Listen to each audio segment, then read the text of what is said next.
Magandang umaga mga igan, umani na magkakaibang reaksyon sa mga pasahero ang nakaambang taas pasahe sa LRT sa susunod na buwan. Duda naman ng grupong bayan na timing ng fare increase. May live report si Victoria Tulad. Victoria? Igan, kasunod ng pagtataas ng pasahe sa jeep hanggang 5 piso naman daw ang posibleng itaas ng pasahe sa light rail transit pagdating ng Agosto. Ito ay kasabay ng pagsasapribado daw sa LRT.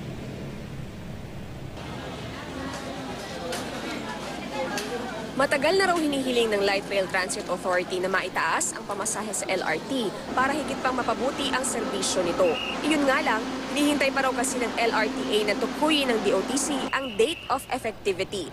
Ang effort naman talaga ng government for the fare adjustment is magkaroon tayo ng additional funding para sa mga rehabilitation projects natin, sa mga upgrading.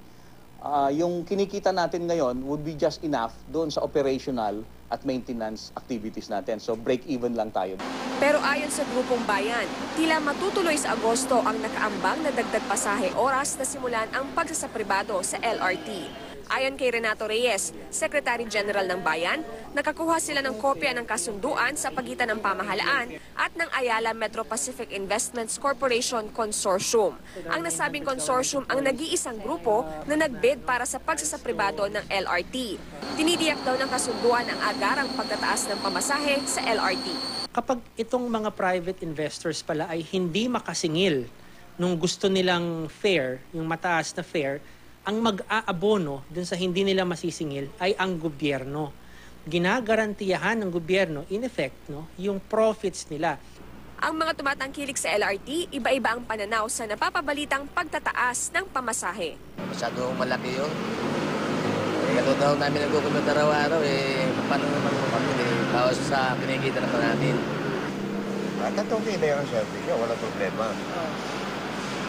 Pero yung sige, bakit gandayin nila yung mga service.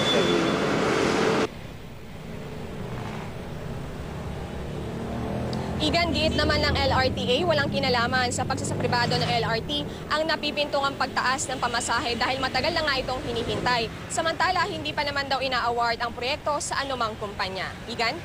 Maraming salamat, Victoria Tulad.